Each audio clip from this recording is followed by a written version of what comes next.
Bendiciones nuevamente. Vamos a continuar con la grabación de nuestra presentación, nuestra clase sobre Filipenses. Estamos haciendo un breve análisis. Ahora presento con ustedes el mapa aproximado de la época en que se inicia el cristianismo. Este es el mapa del Imperio Romano. Y aquí encontramos dónde se inicia el cristianismo. Fue precisamente en esta sección de Palestina. El cristianismo se expande, se extiende, y en estos momentos vamos a estar presentando, este es mi video número 2, sobre la exégesis de Filipenses, y vamos a tratar sobre la localización, ahora un mapa más cercano, más grande, donde podamos ver dónde se encuentra la ciudad de Filipos, o el pueblo de Filipos, a donde Pablo llegó, formó una congregación y posteriormente les escribe esta carta que estamos analizando. Filipos se encuentra en esta sección y pertenece a la provincia de Macedonia. Posteriormente voy a estar dando más datos acerca de esta comunidad. En este mapa tenemos, parcialmente tapado, tenemos la época, Palestina en la época de Cristo. Está un poco más grande y podemos encontrar aquí localizado Jerusalén y por supuesto las provincias en las cuales está dividido el territorio judaico en esos momentos son Judea, Idumea, Samaria, Galilea, Fenicia, Iturea, Decápolis, Perea, y acá más atrás se encuentra Traconite, pero lo encontramos así. Una vez ya mostrado en el mapa la localización de Filipos, voy a permitirme quitar el mapa para poder explicar lo que estábamos haciendo, el trabajo de investigación acerca del libro de los Filipenses. Bien, tenemos aquí en el pizarrón la información adecuada de lo que vamos a estar tratando en estos momentos.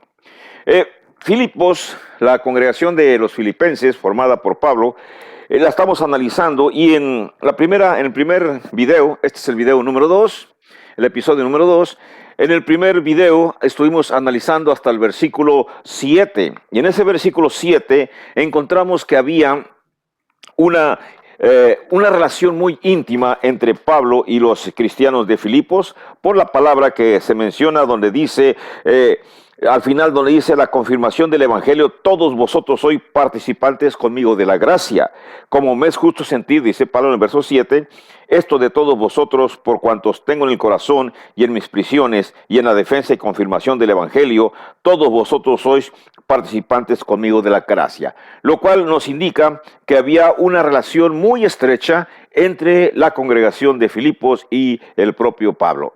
Los siguientes versículos no encontré, versículos 8, 9, 10, 11, 12, 13, 14, 15 y 16, 17 y 18, no encontré datos relacionados a los receptores. Recuerden que estamos en la primera etapa, que es lecturas para obtener datos acerca de los receptores. Pero en el versículo 19 sí encontré algo. Y en el versículo 19, se lo voy a leer otra vez, dice así. Dice, porque sé que por vuestra oración y la suministración del Espíritu de Jesucristo, esto resultará en mi liberación. ¿Qué indica ese versículo para mi trabajo de investigación? Lo que me indica es lo siguiente. Me indica que la congregación de Filipos ha entendido perfectamente lo que significa la oración intercesoria. Cuando nosotros, los cristianos, cuando tenemos necesidades, cuando tenemos problemas, normalmente pedimos a otros cristianos que oren por nosotros, o nosotros oramos por las necesidades de otros cristianos.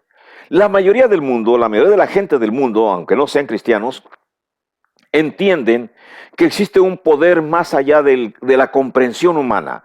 Un poder que reside en la comunicación que se tiene con Dios, en la solicitud que se tiene para con Dios, en las peticiones que hacemos con Dios. Y el texto me está diciendo que la congregación de Filipos está orando fervientemente por la intervención de Dios para la liberación de Pablo. Vuelvo a repetir el verso 19. Dice, porque sé que por vuestra oración, lo que indica que la congregación de Filipos está orando por Pablo, y la suministración del Espíritu de Jesucristo, dice Pablo, dice, esto va a resultar en mi liberación.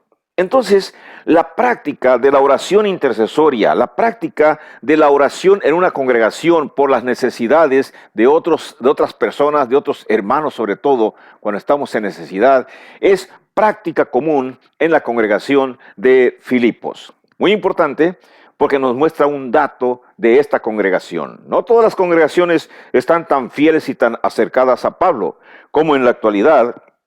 No todas las congregaciones son como la de Filipos. Hay algunas que tienen características de una naturaleza, otras que tienen otras características, pero la mayoría, que en mi entender, en mi creencia, creo que la mayoría de las congregaciones que están fervientemente acercadas a Cristo, que han aceptado el cristianismo, les gustaría ser como Filipos, les gustaría ser o recibir las calificaciones que precisamente Pablo menciona acerca de esta congregación.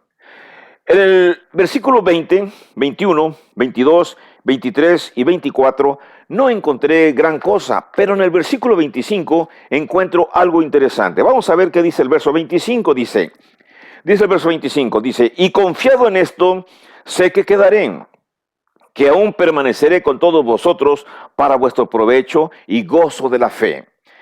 ¿Qué significa ese verso 25?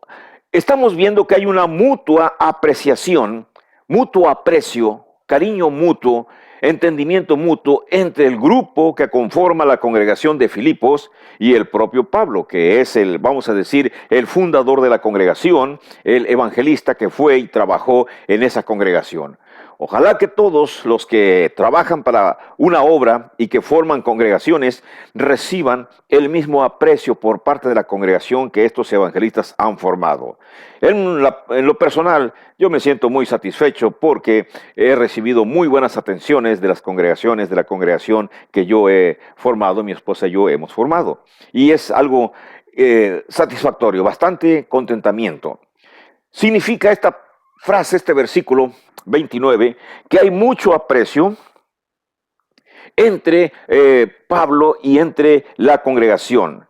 Cuando dice, confiado en esto, sé que quedaré, que aún permaneceré con todos vosotros para vuestro provecho y gozo de la fe. Cuando dice para vuestro provecho, para gozo de la fe, significa que Pablo está confiado, que todavía tiene más tiempo de vida y que aún todavía tiene mucha enseñanza que dar a la congregación de Filipos. Este versículo nos muestra que esta congregación tiene mucho aprecio por su evangelista, por Pablo. Decía que en el versículo 26, 27, 28 no encontré alguna otra cosa que me hable acerca de la congregación, pero en el verso 29 encontré algo. Vamos a leer el verso 29. Dice, porque a vosotros os es concedido a causa de Cristo, no solo que creáis en Él, sino también que padezcáis por Él.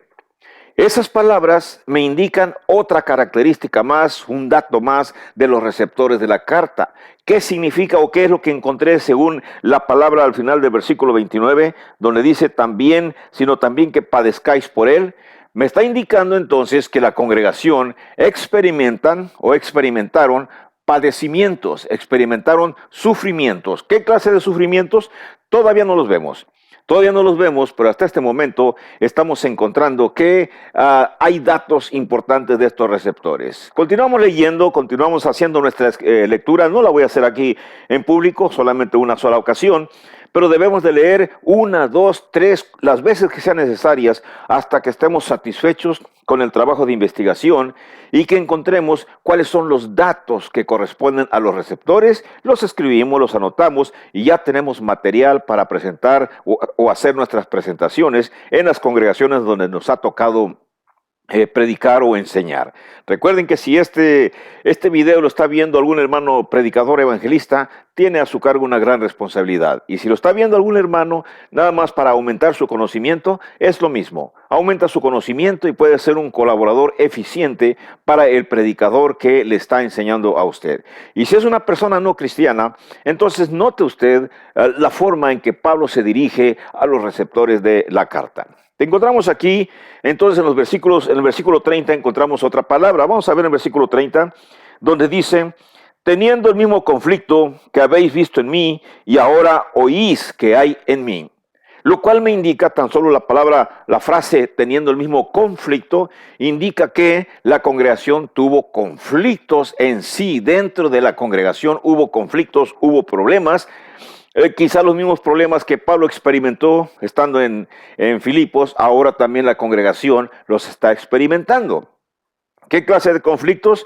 Aún no llegamos a ese momento de la exposición, pero vamos a continuar viendo. Nos pasamos al capítulo 2 y encontramos en los versículos del 1 al 3. Vamos a ver qué dice el versículos del 1 al 3. Dicen: por tanto, si hay alguna consolación en Cristo, si algún consuelo de amor, si alguna comunión del Espíritu, si algún afecto entrañable, si alguna misericordia, completad mi gozo sintiendo lo mismo, teniendo el mismo amor, unánimes, sintiendo una misma cosa.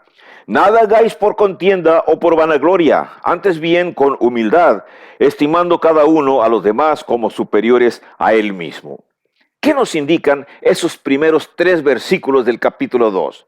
Lo que estamos viendo inmediatamente es, según la frase que dice el versículo 3, no haga nada por contienda o por vanagloria. El versículo 2, sientan lo mismo, tengan el mismo amor, sean unánimes, sientan la misma cosa. Si acaso tienen algún afecto entrañable, si tienen alguna misericordia, lo cual nos indica que la congregación está experimentando problemas, no sabemos si grandes o pequeños, pero está experimentando algunos problemas de unidad. Los problemas de unidad en una congregación, si no se solucionan a tiempo, conllevan la división de la congregación. ¿Cuántas de las congregaciones de las que están viendo mi video no han experimentado divisiones? En algún periodo desde su fundación de la congregación donde usted está hasta estos momentos, si es una congregación de mucho tiempo, debieron de haber experimentado alguna vez alguna división, algún problema de separación, de hermanos inconstantes, de hermanos inconformes, de hermanos que no son cooperativos y cuando se les dice que colaboren les molesta y mejor prefieren separarse o prefieren retirarse. ¿Existen las divisiones? Claro que sí. No vamos a tapar el sol con un dedo. Las divisiones existen en muchas congregaciones, no quiero decir que en todas las congregaciones de la Iglesia de Cristo, pero en una gran mayoría de las iglesias de Cristo, tanto de habla hispana como de habla anglosajona y o algunas otras más de otros que están establecidas en algunos otros países donde se habla otro idioma, experimentan el problema de la división, como que es una especie de plaga, un problema. ¿Por qué se originan las divisiones? Generalmente no es porque el evangelio sea divisionista. Sucede cuando hay choques entre liderazgo, cuando hay choque entre personalidades y prefieren ellos llevar a cabo con éxito sus ideas en lugar de humildemente aceptar lo que sea más adecuado para mantener la unidad en una congregación para que se fortalezca más. Es raro encontrar iglesias fortalecidas que nunca hayan experimentado división. La gran mayoría de las congregaciones, al menos las que yo conozco, han experimentado en alguna época de su vida, de su existencia, han experimentado división. Y estos párrafos, estos versículos me están diciendo lo mismo. La congregación de Filipos tenía problemas de unidad, de mantenerse unidos, mantenerse fervientes. Vamos a ver qué encontramos más. Versículos mismo 3 y 4. Voy a leer el 4, dice: no mirando cada uno por lo suyo propio, sino cada cual también por lo de los otros. Aquí encontramos un problema, el problema del egoísmo. Entonces la congregación tiene problema de egoísmo. Hay hermanos, hay personas que se estiman a sí mismos como superiores. Y la recomendación de Pablo en el verso 3 es: estímense cada uno, estimen a los demás como superiores a uno mismo. No dice Pablo, estímense ustedes como superiores a los demás, sino siempre cediendo el derecho a los demás y uno con humildad aceptando la posición que tenemos en la congregación. Y en el verso 4, cuando dice: no miren cada uno por lo suyo propio, sino cada cual también por lo de los otros. Lo cual me indica que en la congregación de Filipos había una especie de algún grupo de hermanos, algún hermano, alguna hermana, no sabemos, que únicamente le interesaba lo suyo propio, atender sus necesidades, la satisfacción personal, pero no le interesaban los problemas de los demás. Es una norma aparente, es una norma que en muchas congregaciones un buen grupo o un grupo de las personas, sobre todo las más discutidoras, únicamente pelean por lo suyo, no les interesa el bienestar general, les interesa nada más lo suyo, lo que corresponde a ellos. Sea incluso se pelea a veces hasta por el asiento en cierto lugar. Ya tiene mucho tiempo sentándose en un lugar, llega una persona extraña y se sienta en ese lugar, y el cristiano viejo llega y se para enfrente y dice, ese es mi lugar. ¿Entienden lo que estoy diciendo? O sea, por cuestiones tan sencillas, las personas tienen discusiones. Algunas personas discuten porque quiero el color del edificio, lo quiero blanco. Y otro grupo dice, no, yo quiero azul. Y otro grupo dice, lo quiero negro. Y si no se satisfacen, no llegan a un arreglo, los que pierden en la votación del color de la pared son los que se enojan y son los que se van. Para decir que las divisiones a veces surgen por situaciones, pero bastante sencillas, que no debería de ser, pero ahí está entremetido, vamos a decir que Satanás está entremetido, promoviendo la división, promoviendo el carácter de estas personas inconformes. Vamos a ver qué más encontramos en los versículos 6, 7, 8. Dice 6, 7, 8, 9 y 10, 11 tengo anotado que no encontré nada, pero en el versículo 12 sí encontré algo especial. Vamos a leer el verso 12. Dice, por tanto, amados míos, como siempre habéis obedecido, no como en mi presencia solamente, sino mucho más ahora en mi ausencia, ocupaos en vuestra salvación con temor y temblor. ¿Qué me indica ese versículo 12? Nuevamente me indica que hay una relación muy especial entre Pablo y los receptores de la carta. La frase, versículo 12, donde dice, amados míos, no es fácil, no es fácil que un ministro, un predicador, exprese palabras de mucho cariño hacia una congregación. Generalmente, los hermanos encargados en las predicaciones, encargados de una congregación, a veces tienen, vamos a decir, cierta amistad más cercana, cierta relación más cercana con 2 o con 3 o con 4 matrimonios, 4 parejas con los cuales hay cierta compatibilidad. Compatibilidad de caracteres, compatibilidad de personalidad, compatibilidad de recursos, hablan igual, son del mismo lugar. Son ciertas características que a veces unen al predicador con 3, 4, 5 personas más, matrimonios. Cuando en una congregación el hermano predicador no se enfoca en mirar, en animar, en consolar a toda la congregación y nada más se enfoca en 1, 2, 3 o 4, 5 personas, aunque sean sus colaboradores, se corre el peligro de que el día que se dedique su atención a otros cristianos, entonces esos cristianos que estuvieron acostumbrados desde un principio a recibir la atención de su predicador, se sientan relegados a un segundo término, a un segundo lugar, y se lastiman los sentimientos y entonces sufren problemas y surgen distanciamientos y finalmente viene la ruptura y a lo último la división. Bueno, aquí estamos encontrando en estas frases que Pablo está diciendo en el versículo 12, dice cuando nos dice, amados míos. Y esa frase de amados míos, aunque la carta, vamos a decir, que la recibieron los ancianos y diáconos, la congregación total con los ancianos y con los obispos y con los diáconos, según el versículo 1, Pablo la dirigió a todos los santos en Cristo Jesús que están en Filipos. Si quitamos la palabra Filipos y ponemos el nombre del lugar donde usted es, imagínese o imaginémonos cualquier ciudad, voy a pensar en una ciudad, voy a pensar en Ciudad del Carmen, Campeche. Y entonces en vez de que yo diga Pablo y Timoteo, siervo de Jesucristo, a todos los santos en Cristo Jesús que están en Ciudad Carmen, Campeche.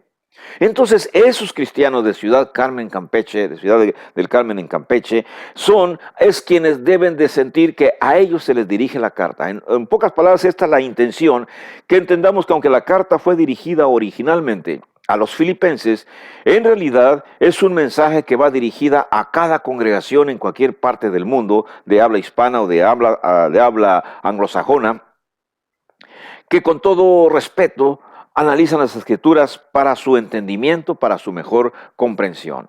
Pero bueno, dejando esto de lado, vamos a otra vez a centrarnos en lo que acabamos de leer en el versículo 12, donde dice otra vez: amados míos, como siempre habéis obedecido, no como en mi presencia solamente, sino mucho más ahora en mi ausencia. Me está indicando que hay una relación especial, que hay una, vamos a decir, una correspondencia constante entre Pablo y entre los filipenses, y ellos recibieron instrucciones, recibieron enseñanza por parte de Pablo en persona. Pero también cuando Pablo se aleja y escribe cartas, las demás cartas que Pablo escribe a otras congregaciones, hacen copias y después se las retransmiten entre ellos mismos y las sienten como dirigidas a ellos mismos. Por eso podemos entender que cuando Pablo dice, también obedecen en mi ausencia, lo cual indica que en muchas ocasiones el predicador enseña, pero cuando el predicador está ausente o el instructor está ausente, aún así una congregación bien enseñada debe de continuar, debe de seguir adelante con las enseñanzas recibidas y continuar la proclamación del Evangelio, continuar haciendo la expansión de la congregación donde quiera que se encuentren. Obedientes al Evangelio. El mismo versículo 12 me está indicando otra frase más importante de esta congregación, un dato importante de los receptores. Cuando dice, como siempre habéis obedecido, y se está refiriendo precisamente a la obediencia del Evangelio. Entonces, los cristianos de Filipo son obedientes al Evangelio. Y fíjense que una característica de la obediencia del Evangelio es también buscar a otras personas capaces de que sigan retransmitiendo la misma enseñanza. En pocas palabras, en cada congregación debe de existir o debería de existir el grupo de personas que siguen aprendiendo por la enseñanza que le da su líder o sus líderes. Y una vez que estas personas aprendan, tienen que buscar a otros que también aprendan a enseñar a otros. Y así la cadena nunca se pierde. Una persona, en este caso vamos a decir Pablo le enseñó a los filipenses. Vamos a tomar en consideración mi persona, para no tomar ningún otro ejemplo. Pablo le enseñó a los filipenses. Los filipenses le enseñaron a los españoles le enseñaron a los navegantes que vinieron a poblar el Nuevo Mundo. De esos navegantes siguieron enseñándole a otros indígenas de México. Y pasaron los años y un buen día una persona me enseñó a mí el Evangelio. Cuando me enseñó a mí el Evangelio, estoy hablando de los años, más o menos años 87, 85, 86, 1985, 86, 87, me enseñaron el Evangelio, lo aprendí y decidí yo también enseñarle a otros. Así que en el año 1991 yo le enseñé a otros. No voy a mencionar los nombres, pero existen varios en Ciudad Victoria, Tamaulipas, a los cuales les enseñé el Evangelio. ¿Y qué hicieron estos en Ciudad Victoria después de que aprendieron el Evangelio? Ellos siguieron enseñando a otros más. Y esos otros más han seguido transmitiendo el Evangelio. ¿Y qué hicieron aquellos que aprendieron por parte de los que fueron enseñados a los que yo les enseñé? Han seguido transmitiendo el Evangelio y ahora, gracias a Dios, existen muchas más personas que por la enseñanza que se logró en esa transmisión del conocimiento del Evangelio, más y más personas van conociendo cada día. En estos momentos yo estoy transmitiendo, ya enseñé el plan de salvación. Quizá alguno de ustedes, de los que no son cristianos, pueden convertirse en cristianos y le van a enseñar a otros. O quizá usted, usted que ya es cristiano, pero que no sabe cómo enseñar el Evangelio, busque mis videos, Moctezuma, plan de salvación. Y siga usted las mismas prácticas y usted le enseñará a otra persona. Y esa persona cuando se convierta, usted le va a decir, bueno, ahora tú tienes que buscar a otra persona que también se convierta. Y la cadena sigue, nunca sabemos cuántas personas pueden convertirse por la acción de la enseñanza del Evangelio. Pero si nos quedamos sin enseñar, sin continuar con este proceso, entonces cortamos la idea de la transmisión del plan de salvación a todo el mundo. Porque nada más me quedo yo con el conocimiento, ya no lo retransmito a otras personas, lo cual no es correcto. Queremos ser como los filipenses, entonces debemos de ser obedientes al Evangelio, pero también transmisores del Evangelio después de que lo obedezcamos. ¿Qué más encontramos aquí en el versículo 12? Bueno, en el versículo 13 encontramos otra idea. Dice así: porque Dios es el que en vosotros produce así el querer como el hacer por su buena voluntad. Eso me indica que la iglesia tuvo estas dos fuerzas en sí misma. La iglesia está capacitada porque quiso aprender. Primero quiso aprender, tuvieron el deseo de querer aprender. Y después de que aprendieron, tuvieron el deseo de hacer. No basta con aprender, lo que me está indicando aquí el párrafo es que esta iglesia está capacitada, la iglesia de los filipenses, y está lista para actuar. Cuando una persona aprende el evangelio y luego también lo enseña, de acuerdo a lo que estoy interpretando, la iglesia va a tener algunas de las características, o una persona o los filipenses tienen características adecuadas. Si usted y yo continuamos con este mismo proceso de no tan solo querer aprender, sino después de actuar para enseñar, entonces el proceso aprendizaje-enseñanza se va a aplicar en usted, se va a aplicar en mí también. Y vamos a ser personas que actuamos. La congregación de Filipos es una congregación que actuó. No tan solo aprendió el evangelio, sino que estuvo lista para actuar enseñando el evangelio. Y bueno, vamos a seguir encontrando más datos que nos van a llevar a entender cómo es esa congregación a la cual Pablo le tuvo mucho amor, le tuvo mucho cariño. Y en el libro, en la carta a los filipenses, se nota ese tipo de relación que existe entre este predicador Pablo y la congregación que recibe su carta, que recibe su enseñanza. Con esto finalizo mi presentación en estos momentos y en la siguiente sección vamos a mirar el episodio número 3. Bendiciones para usted y que la pase bien. Hasta luego.